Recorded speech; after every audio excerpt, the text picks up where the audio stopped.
शांति। आज की मुरली में योग को सहज करने के लिए क्या कहा?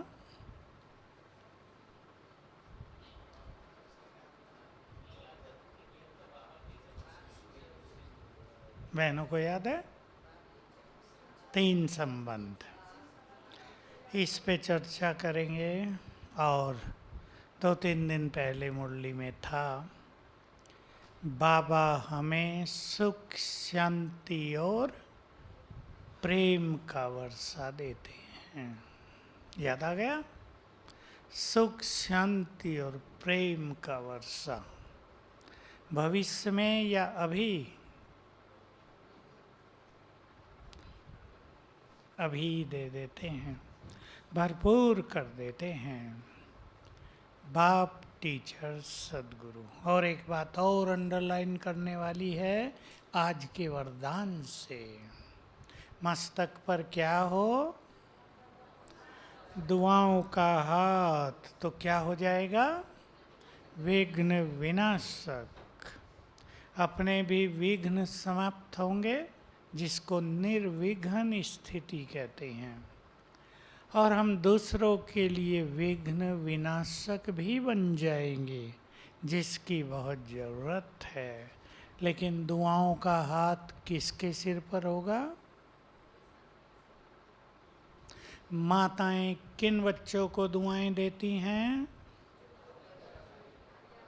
आज्ञाकारी हो। दूसरे आजकल पढ़ते बहुत अच्छा हों, चरित्रवान हो, लड़ाई झगड़ा न करते हों। सिंपल सिंपल बातें हैं। आज भी मुरली में था, बाबा उन्हें बहुत प्यार करते हैं जो मददगार हैं। देखो, एक बार मौका मिलता है भगवान को मदद करने का, और जन्म जन्म मिल जाती है उनकी मदद। जो इस समय उनके आह्वान पर मदद कर देते हैं। माताएं ख्याल न करना, मैं एक बात कहता हूँ, जो उनकी सेवाओं के लिए बलिहार हो जाते हैं, उन पर वो द्वापर युग से बलिहार रहेगा, बहुत मदद करेगा। लेकिन जो बलिहार होकर भी सेवा न करें, उनका हाल वो जाने। विष्णु जी ठीक है, उनका हाल वो जाने। लेकिन जो सेवाओं में मदद कर रहे हैं, माताएं बहुत करती हैं, धन से भी करती हैं ना। सबसे ज़्यादा धन माताओं की ओर से आता है यज्ञ में। वो भगवान के लिए मदद है, और सेवा में भी आप आई हैं, ज्ञान भी देते ही हैं सबको। तो दुआओं का हाथ सिर पर रहे। खास हाथ कब आता है सिर पे? सवेरे रोज। देखो, कोई भी कार्य शुभ मुहूर्त में करना चाहिए। ज्योतिष की मान्यता है, और सभी लोग सोचते ही हैं ना लौकिक में, हर काम शुभ मुहूर्त में करो। सबसे शुभ मुहूर्त ब्रह्म मुहूर्त, अमृत मुहूर्त रोज हम सबको प्राप्त है, वो दुनिया वालों को प्राप्त नहीं है। उसमें अपने को योग अभ्यास से और सुंदर संकल्पों से फ्रेश कर लेना चाहिए। ध्यान देंगे इस बात पर सभी। जीवन भर और सारा दिन कर्म क्षेत्र पर हैं, माया के युद्ध क्षेत्र पर हैं। कर्मों में भी सफलता असफलता, लाभ हानि, इस फील्ड में हम रहते हैं। सवेरे अगर सुंदर विचार मन में कर लेंगे, बहुत सुंदर विचार, उसका इफेक्ट सारे दिन को सरल और सफल बनाएगा। मान लो हमने एक विचार कर लिया, बाबा मेरे साथ है। सबसे सहज विचार है ये, जिसमें कुछ भी एकाग्र होने की ज़रूरत नहीं है। तो ये एक संकल्प 2-4 बार कर लें, इसको गुड फीलिंग में ले आएं, इसकी बहुत मदद मिलेगी। आपने संकल्प कर लिया मैं बहुत भाग्यवान हूँ, उठते ही भगवान मिल रहे हैं, बहुत अच्छा होगा। आपने अभ्यास कर लिया मैं चमकती मस्तक मणि इस देह में अवतरित हुई हूँ, अलौकिकता आने लगेगी जीवन में। तो इसका सबको बहुत ध्यान देना है। बाप टीचर सदगुरु, ये नहीं योग में बैठे तो याद कर लिया बाबा आप हमारे बाप भी हो, टीचर भी हो, सदगुरु भी हो। कई ऐसा करते हैं। बाबा कहते हैं मुझे क्यों याद दिला रहे हो बच्चे, मैं थोड़ा ही भूल गया हूँ, याद तो तुम्हें करना है। क्या? जो अब तक भगवान था वो अब हो गया हमारा पिता, डैडी। कहेंगे डैडी है वो हमारा, या देहधारियों को ही डैडी कहा जाता है? देहधारियों के लिए तो डैडी भी छोड़ दिया बच्चों ने, क्या कर दिया? डैड। सब डैडी डैड हो गए शहरों में। गांव में तो शायद ना हुआ हो, गांव में तो नहीं हुआ होगा ना, गांव वाले बैठे होंगे ना, या गांव में पहुंच गया डैड? नहीं, गांव में नहीं। गांव वालों ने अपनी मूल कल्चर कायम रखी है। वो हमारा पिता है, ये हमें नशा हो जाए। आज अगर आपने मुरली में ध्यान दिया हो तो मन मना भव के भिन्न भिन्न स्वरूप बाबा गिना रहे थे। ये याद करना भी मन मना भव है, स्वदर्शन चक्र घुमाना भी मन मना भव है, घर जाना है ये याद करना भी मन मना भव है, बाबा की महिमा करना, उसका चिंतन करना ये भी मन मना भव है। तो वो हमारा पिता है। बाप और बच्चों के संबंध में क्या होता है? बाप करता है बच्चों की पालना और बच्चों को रहता है बहुत प्यार। बाप को तो रहता ही है, बच्चों को भी प्यार रहता है। और जो बाबा हमेशा कहते हैं बच्चों को हमेशा नशा रहता है, ये वर्षा मिलेगा। हमें तो बहुत बड़ा नशा है, स्वर्ग की राजाई मिलने वाली है। ऐसा बाप हमें मिला है जो हमारे लिए स्वर्ग की सौगात लेकर आया है। ऐसा बाप मिला है जो बहुत प्यार करता है, जो वर्षा ही ले आया सुख शांति और प्रेम का। पहले खुद ने हमें दिया बहुत सुख शांति दी, प्रेम दिया। भक्ति में किसी को भगवान का प्यार नहीं मिला। विचार करो सभी, भक्तों ने भगवान को प्यार किया है लेकिन किसी को भी, ठीक बात है या नहीं, किसी को भी भगवान का प्यार नहीं मिला। पता ही नहीं वो प्यार का सागर है, उसे नाता ही नहीं, ऐसे कर्म ही नहीं थे कि उसका प्यार मिलने लगे। तो बहुत नशा हो जाए। भगवान के बच्चे हैं हम, ईश्वरीय संतान हैं हम, ये है बाप रूप से याद। चिंतन भी करेंगे। चिंतन से क्या फायदा होता है? बोलो। मन का भटकना बंद हो जाता है। इसलिए योग में भी और योग के अलावा भी चिंतन आवश्यक है। बाबा हमारा स्वयं भगवान, बाप हमारा स्वयं भाग्य विधाता, बाप हमारा बिगड़ी को बनाने वाला, बहुत सुख देने वाला, युग बदलने वाला, हमारे स्वमान को ऊंचा उठाने वाला, ये सब चिंतन करना है। ये होगी बाप के रूप में याद। नशा भी हो जाए, चिंतन भी हो जाए। टीचर है वो हमारा। बहुत सुंदर बात है। संसार में, विद्वानों में, शंकराचार्यों में, महामंडलेश्वरों को किसी को ये पता नहीं कि भगवान कभी टीचर बनकर भी आता होगा। और देखो उसने 80 साल पढ़ा भी दिया, पढ़ाई पूरी करके चला भी गया, तो भी विद्वानों को पता नहीं है। श्री कृष्ण ने अर्जुन को एक बार ज्ञान दिया था, वो पढ़ाया नहीं, उसको पढ़ाना नहीं कहते, ज्ञान दिया बस।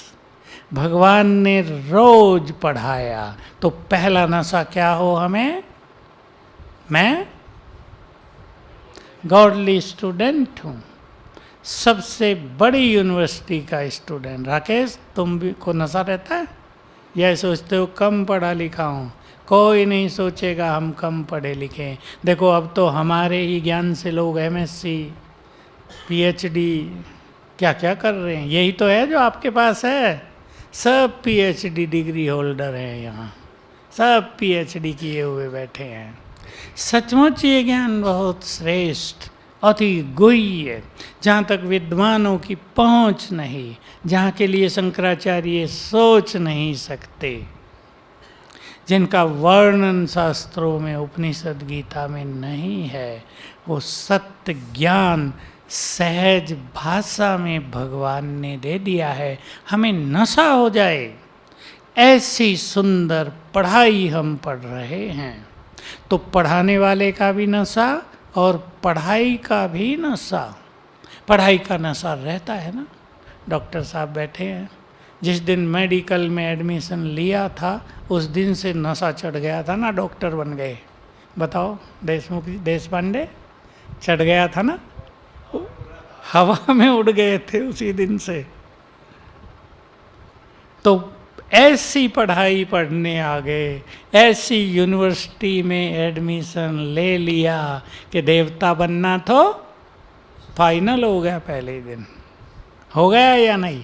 या देवता बनने के लिए कुछ करेंगे? कुछ नहीं। अब है पद, उसके लिए रोज पढ़ाई मिल रही है। देखो संसार में ऐसी कोई पढ़ाई नहीं जिससे कोई विश्व का राज प्राप्त करे, वो भी देवताओं का राज। आईएएस, आईपीएस, सबसे बड़ी डिग्रियां, उससे बड़ा कुछ नहीं। बस उसमें भी नेताओं की अधीनता, बेचारों को टेंशन, रात दिन भागदौड़। यहाँ सहज राजाई की पढ़ाई। एग्ज़ाम तो बड़ा है या छोटा सा होगा?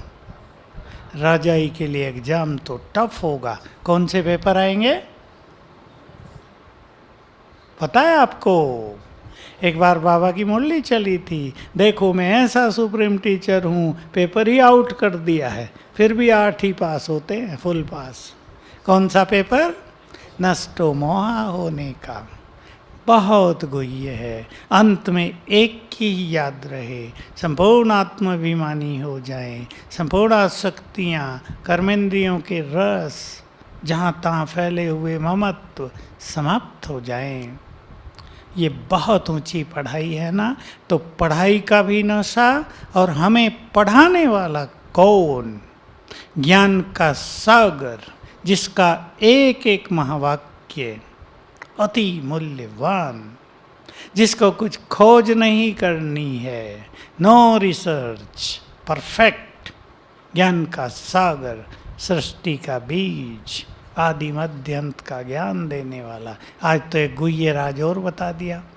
रोज तो कह ही देता है सृष्टि के आदि मध्य अंत का ज्ञान देता हूँ, आज कहा आदि और मध्य का, क्योंकि अंत का भी कुछ राज बाकी है, कुछ रहस्य अभी वो खोलता नहीं है, जो धीरे धीरे खुलते जाएंगे और हम सभी को वो सीक्रेट्स पता लगते जाएंगे।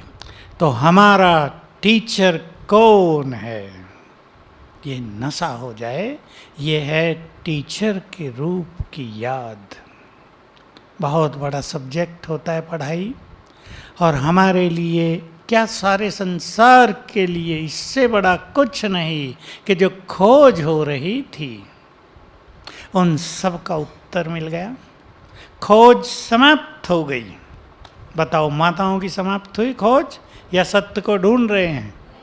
सबसे जो भोली माता है बिना पढ़ी लिखी, वो बताओ गांव की हो गई ना।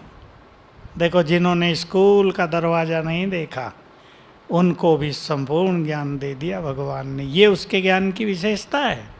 नहीं तो संस्कृत सीखो, उसमें दुनिया भर की व्याकरण, उसमें भावार्थ और शब्दार्थ, उसमें तर्क वितर्क, सत्य से दूर।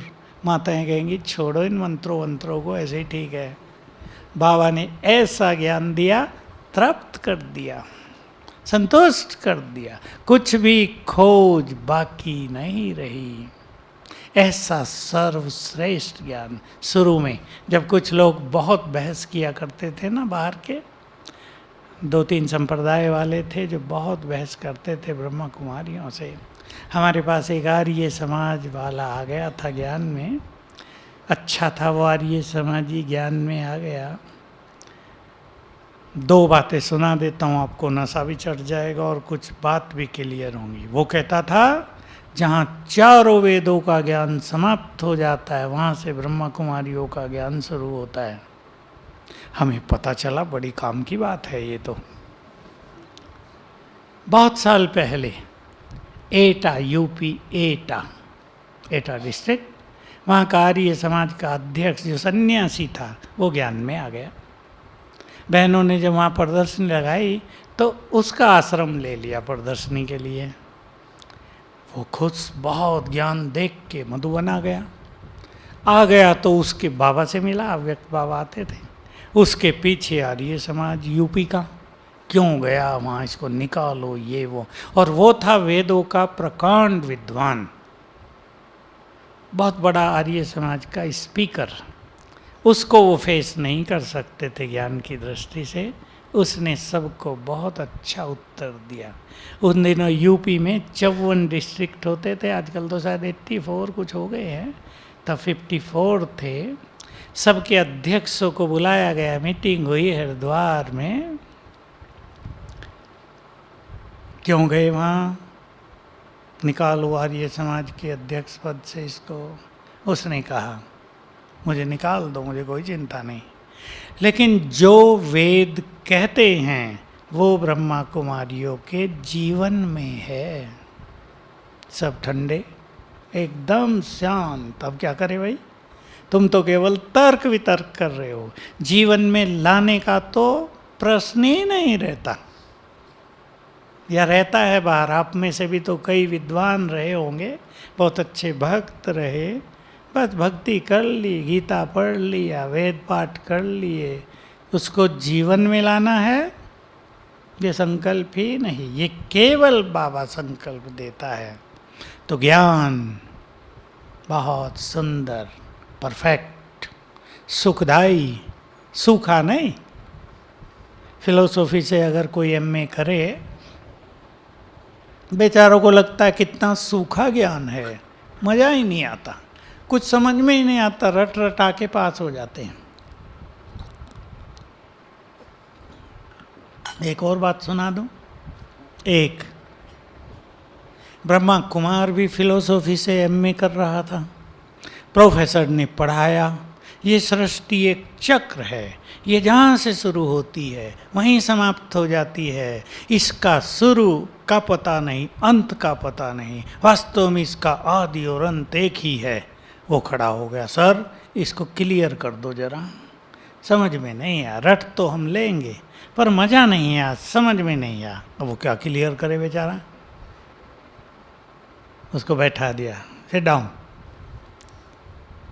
तो कितना सुंदर ज्ञान, नशा हुआ ज्ञान का, और भी चढ़ाया जा सकता है। पीना हो तो पी लेना खूब। वैसे रोज बाबा नशा ही तो चढ़ा रहा है, ज्ञान अमृत पिला रहा है। हमारी मनोहर दादी कहा करती थी, मनोहर दादी बड़ी मनोहर थी ना। लोग कहते हैं फलाना सन्यासी मरा, मुक्ति धाम में चला गया। बाबा कहते हैं मेरे पास कोई आया ही नहीं। तुम क्या कहते, कैसे कहते हो भगवान के पास चला गया? कोई आया ही नहीं सीधा, क्योंकि भगवान बोल रहा है ना। किसी को यही नहीं पता आत्मा कहाँ से आई है, किसी को नहीं पता। देखो यहाँ बच्चे को इसको भी सिखा दिया होगा मम्मी ने, हैं कहाँ से आए हो, फट से गएगा परम धाम से। मुक्ति के बारे में तो कितनी चर्चाएं हैं, बाबा ने तो 2-4 लाइनों में उत्तर दे दिया, ये है मुक्ति। तुम्हारा जन्म सिद्ध अधिकार है, क्यों परेशान हो रहे हो, मैं ले जाऊंगा मुक्ति में तुम्हें। सहज कर दिया।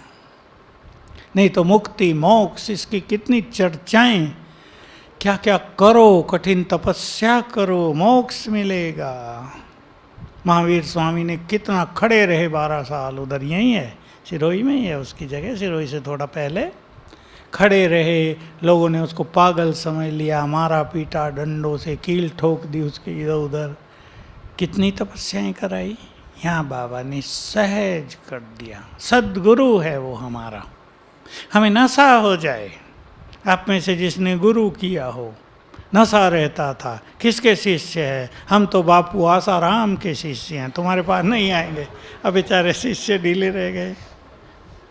हम तो फलाने के शिष्य हैं, दादाजी भी है ना, भगवान दादा, उसके बहुत हैं। वो बाबा के, जब बाबा ने गुरु किए हुए थे ना, साथ में थे। तो नशा रहता है। हमारा गुरु, परम सद्गुरु, जिसको गुरु बनाने के बाद मुक्ति और जीवन मुक्ति निश्चित हो गई, जो ऐसा गुरु बना, कदम कदम पर हमें गाइड करता है। ऐसा गुरु बना जो हमारी जीवन नैया का खिवैया भी बन गया। उसके हाथ में हमने अपनी पतवार दे दी तो, बोलो, तो बेड़ा पार। आज भी कहा ना बाबा ने, 2 युग तक तो तुम्हारा बेड़ा पार रहता है, तो वहाँ ज्ञान भक्ति ये सब की जरूरत नहीं। ऐसा सद्गुरु मिला जिसने ऐसा सरल मंत्र दिया कि आत्मा का कल्याण निश्चित कर दिया। ऐसा सद्गुरु पहले दिन से उसके पास हम आ गए, बेड़ा पार होने लगा। और ऐसा गुरु जो डराता नहीं कि श्राप दे दूंगा, ये नहीं, ये सब कुछ नहीं, श्राप नहीं, हमेशा वरदान देता है, क्योंकि बाप भी है हमारा, बहुत प्यार देता है, वरदानों से हमारी झोली भरता है, शक्तियाँ भरता है हम में। ऐसा गुरु, इसी की यादगार रही कि बड़े बड़े गुरु शक्तिपात करते रहे शिष्यों को, सिर पे हाथ रखकर कुछ मंत्र जाप करके शक्तिपात करते रहे। और इसकी शुरुआत की थी आदि शंकराचार्य ने, उसने नहीं, उसके गुरु ने उसको किया था। उसके सिर पे हाथ रखकर अपनी 8 सिद्धियां उसे दे दी थी। लेकिन बाबा शक्ति देता है और विधि बता देता है, ऐसे मुझसे शक्ति लेते रहो, तुम्हारे विकर्म विनाश होंगे। तो ऐसा सद्गुरु जिसने सुंदर राजयोग सिखा दिया, आत्मा और परमात्मा का ऐसा मिलन करा दिया, बोलो कैसा, सबके जीवन में प्रैक्टिकल है रोज। कैसा मिलन करा दिया, जब चाहे करो, जितना चाहे करो। लोग पूछते थे ना, कभी कभी आजकल भी आ जाते पूछना, तुमने भगवान को देखा है? वो जो स्वामी विवेकानंद वाले होते हैं ना, रामकृष्ण परमहंस मिशन के, क्योंकि स्वामी विवेकानंद उससे पूछता था परमहंस से, भगवान से मिले हो, उसको देखा है? उसने कहा हाँ देखा है, और तुम्हें भी दिखा सकता हूँ। वहाँ से विवेकानंद जी उनके आगे झुके। तो कई लोग यहाँ भी आते, हमसे भी कितनों ने पूछा होगा अब तक, तुमने भगवान को देखा है? क्या उत्तर देंगे? हाँ, बस हाँ, कुछ और आगे कहो। साथ रहता है, उसकी पालना में पल रहे, जब चाहे मिल सकते हैं। देखने की तो बात, सारा दिन देखते रहें, जी भर के देख लिया, हाँ बात ही होती है रोज, जब चाहे कर लो। केवल बात सवेरे की नहीं, जब चाहे मिलन कर लो। कितनी सुखद फीलिंग है। ये नहीं कि कोई कह के और सुन के खुश होने की बात है, संपूर्ण सत्य। बाप है, साथ रहता है। जो कहते हैं सब जगह है, उनके साथ रहता है। शुरू में जब बहुत तर्क वितर्क होता था ना, तो मैंने 2-4 अच्छी पॉइंट्स निकाली हुई थी सर्वव्यापी की। एक ये भी थी, मैं उनको शांति में बैठाता था। मैंने कहा बहस नहीं करो, मैं आपको एक प्रश्न दे रहा हूँ, विचार करो इस पे। आपके अंदर भगवान है, क्या गुड फीलिंग है उसकी आपको? अब सोचने लगते थे क्या फीलिंग है भाई। एक ही बात कहते थे, हम कोई बुरा काम करने चलें, अंदर से आवाज़ आती है नहीं करो। मैंने कहा फिर भी कर लेते हो? हाँ, भगवान की भी नहीं मानते? कैसे हो तुम? भगवान है बस एक ही बात कहेगा कि तुम्हें पाप कर्म करने के समय प्रेरणा दे, नहीं करो। और क्या? शांति का सागर है, नहीं शांति अंदर है ही नहीं। मैंने कहा तुम ठंड में रात को cold drink P low fridge में रखी हुई, 5 मिनट में पता लग जाएगा क्या हो गया, कांपने लगोगे। देखे हमने लोगों को, जब कोल्ड ड्रिंक चलती थी, अब तो ख़त्म हो गई। भगवान आपके अंदर बैठा है, शांति का सागर, सुखों का सागर, और तुम सुख शांति के लिए भटक रहे हो। क्या फ़ायदा उसके अंदर होने का? कहो ना बाहर जाओ, क्यों बैठे हो हमारे अंदर? कहेंगे ना मामा की मुरली चलती थी ऐसी। कहो उसको निकलो यहाँ से, तुम्हारे होने से कुछ फ़ायदा ही नहीं होगा, दुनिया की दुर्गति हो गई, इसे तुम यहाँ न होते तो अच्छा रहता। तो कितना सुंदर परम सद्गुरु ने मार्ग दिखाया। सर्वव्यापकता से क्या नुकसान हुआ? चलो कहते भी रहे सब जगह है, वो तो हम भी कह देते हैं हमारे साथ है। सर्वव्यापकता से नुकसान हुआ कि उसके स्वरूप का और धाम का ज्ञान नहीं हो पाया। ऐसा नहीं ये बातें वेदों में नहीं हैं, लेकिन सर्वव्यापकता की मान्यता के कारण ब्रह्मलोक, परमधाम, परमात्मा ज्योति है, अखंड ज्योति है, सूक्ष्मति सूक्ष्म है, ये सब वेदों में है, लेकिन इसकी कहीं चर्चा हो नहीं पाई क्योंकि सब जगह है। इस एक बात ने इसलिए भगवान से दूर कर दिया, बुद्धि योग उससे कोई जोड़ नहीं सका। तो हमारा परम सद्गुरु जिसने आकर हमें सत्य ज्ञान दे दिया, राह दिखा दी, उसके मार्ग पे चल के सब कुछ निश्चित हो गया, ये तीनों हमें नशे में रखने हैं, चिंतन में लाना है तीनों को। क्लियर है ना? और भी बहुत चिंतन हो सकता है, जैसे जैसे हम इनका चिंतन करते हैं नई नई बातें हमारे ख्यालों में आ जाएंगी। परम सद्गुरु है, उसने कह दिया है जब भी तुम्हें मेरी ज़रूरत पड़े बुलाना, मैं हाजिर हूँ। वरदान दे दिए, अब तुम इन वरदानों से विश्व का कल्याण करो। केवल अपने कल्याण तक हमें सीमित नहीं किया, तुम इन वरदानों से विश्व का कल्याण करो। देखो ऐसा परम सद्गुरु जो ये कह देता है मैं तुम्हारे साथ हूँ, चिंता न करो। इसी को गुरुओं ने फॉलो कर लिया था, जब भी कुछ काम पड़े मुझे याद करना, मैं आ जाऊँगा। और कई गुरुओं के पास ऐसी सिद्धियाँ थी कि वो अपना स्वरूप दिखा देते थे। साईं बाबा के पास तो बहुत रही, बहुत अच्छे अच्छे अनुभव लोगों को उनसे होते रहे, लेकिन क्या मिस हो गया?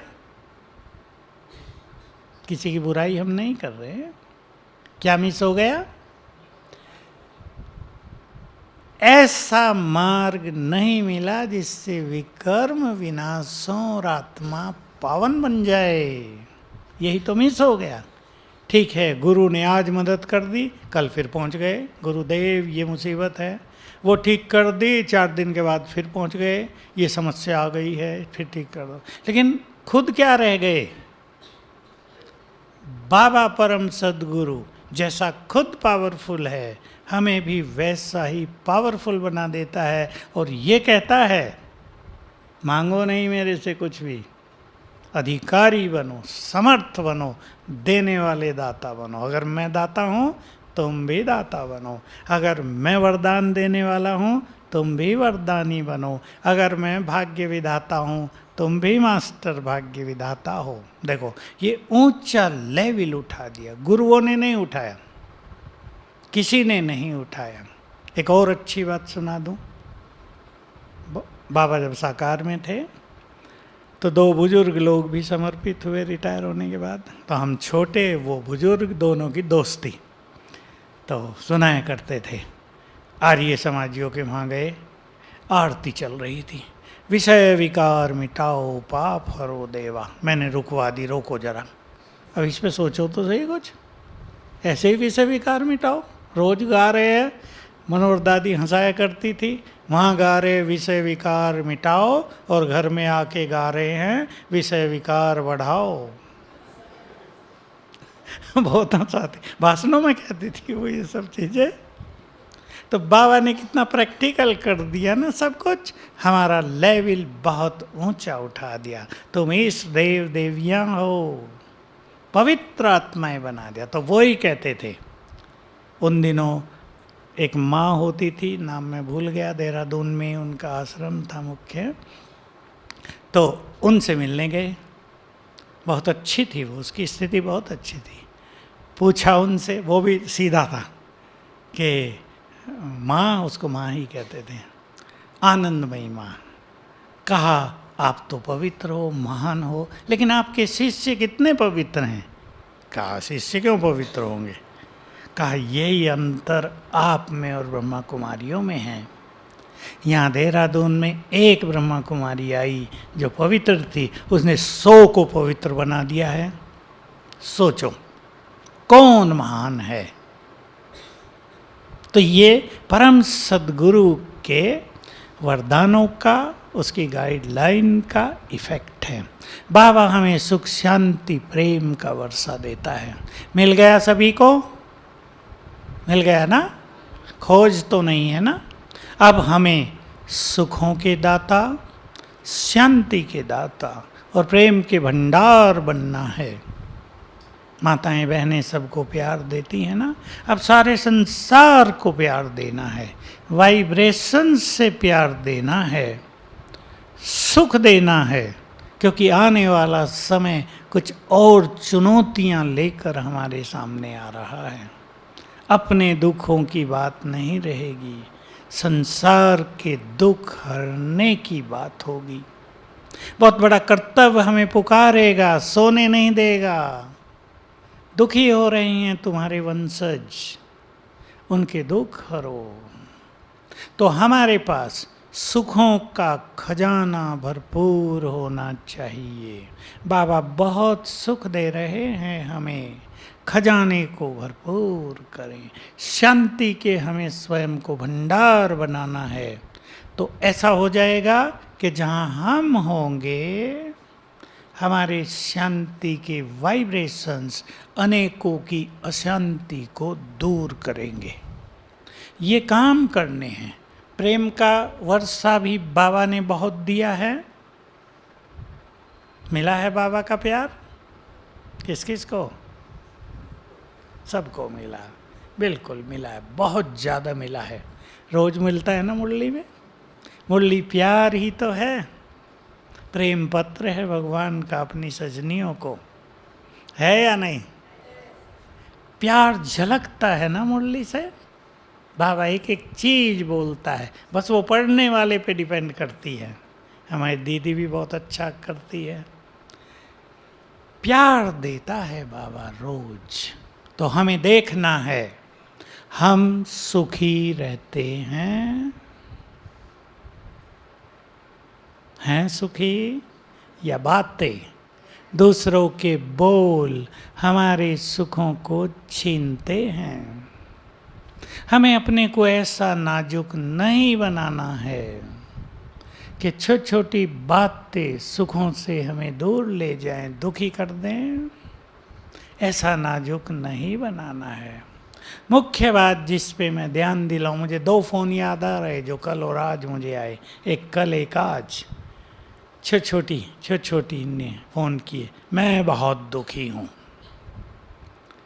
दूसरे ने किया, मैं बहुत परेशान हूँ, और साफ साफ बताया, भाई जी मुझे गुस्सा बहुत आता है, पति भी तंग हो गया है, सास ससुर भी तंग हो गए, मैं बहुत बोलती हूँ। खुद बता रही सीधा सीधा। मैंने कहा तो तुम्हें पता है ना बहुत बोलती हो, थोड़ा चुप रहो, रहा नहीं जाता। मैंने कहा तो तुम सुखी कैसे होगी? अभी तुम्हें अपने को ही तो बदलना पड़ेगा। साफ बोल रही थी वो, मैं बहुत ज़्यादा बोलती हूँ, मुझे बहुत गुस्सा आता है, और जब गुस्सा आता है मुझे अपने पर कंट्रोल नहीं रहता, मैं न जाने क्या क्या बोल जाती हूँ। सब नाराज़ हो जाते हैं मुझसे, कोई मेरे से बात नहीं करता, फिर मुझे गुस्सा आता है, मेरे से कोई नहीं बोल रहा है, कैसे हो तुम सब लोग। मैं कहा स्वीट हो जाओ ना, ज्ञान लिया है, लिया था शादी से पहले।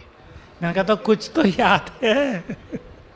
अभी आप समझ ही गए क्यों कष्ट हो रहा है, ज्ञान लेके भगवान को छोड़ दिया ना, इसलिए कष्ट हो रहा है।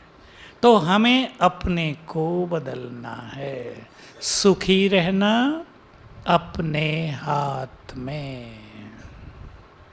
लिख लें सभी अपने मन में, सुखी रहना अपने हाथ में। दुखी तो वो हैं, राज भी तो पता होना चाहिए ना, जिनके पाप ज़्यादा हैं। सच्ची बात तो यही है। कई लोगों के पास धन है, पद पोजीशन अच्छी है, लेकिन वो सुखी नहीं है। जिस बहन की चर्चा मैं कर रहा हूँ वो बहुत पढ़ी लिखी है, मैंने उसको सिखाया, अब तुम इतना अच्छा। देखो एक की और समस्या यही, वो तो लेक्चरर है, कहा मैं सबके लिए निगेटिव सोचती हूँ, पति के लिए, सास ससुर के लिए। मैंने कहा बच्चे कितने हैं, एक लड़की है। मैंने कहा उसके लिए बुरा सोचती हो क्या, नहीं नहीं वो तो बड़ी प्यारी है। मैंने कहा देखो, और बच्ची के लिए नहीं सोचते। मैंने कहा तुम पढ़ाती हो स्टूडेंट्स के लिए, कहा उनके लिए भी सोच लेती हूँ कभी कभी। अच्छा इसको भी पता है कि मैं निगेटिव सोचती हूँ, लेकिन देखो चेंज करने की शक्ति नहीं है ना आत्माओं में। जब हमें पता है इस रास्ते पे आगे काला सांप लेटा हुआ है, जाएंगे हम उधर, 20 फीट दूर से निकलेंगे रास्ता ढूंढ के।